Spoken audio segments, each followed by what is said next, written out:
أنا أمنحتب الرابع ابن الملك العظيم أمنحتب الثالث والملكة، ولأن اسمي يعني المقتنع بآمون كبير الآلهة المصرية، ولم أعد من العام الخامس لحكمي مقتنع بتعدد الآلهة، فقمت بتغيير اسمي إلى إخناتون، ويعني الروح الحية لآتون.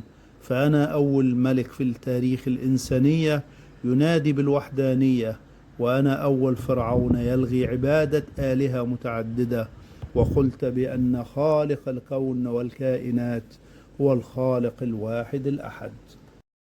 واتخذت من الشمس مظهرا من مظاهر قدرة الإله الواحد، وأطلقت اسم آتون على قرص الشمس التي تنتهي أشعته بأيدي بشرية لتمنح الحياة والرخاء لكل البشر.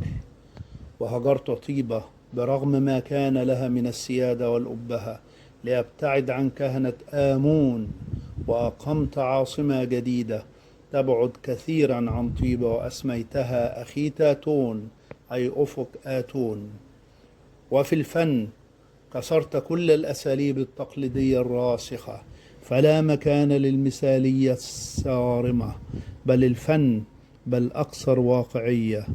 زوجتي هي الملكة الجميلة نفرتيتي التي كانت تشاركني الفكر في عبادة آتون، وتظهر معي في كل الاحتفالات الدينية.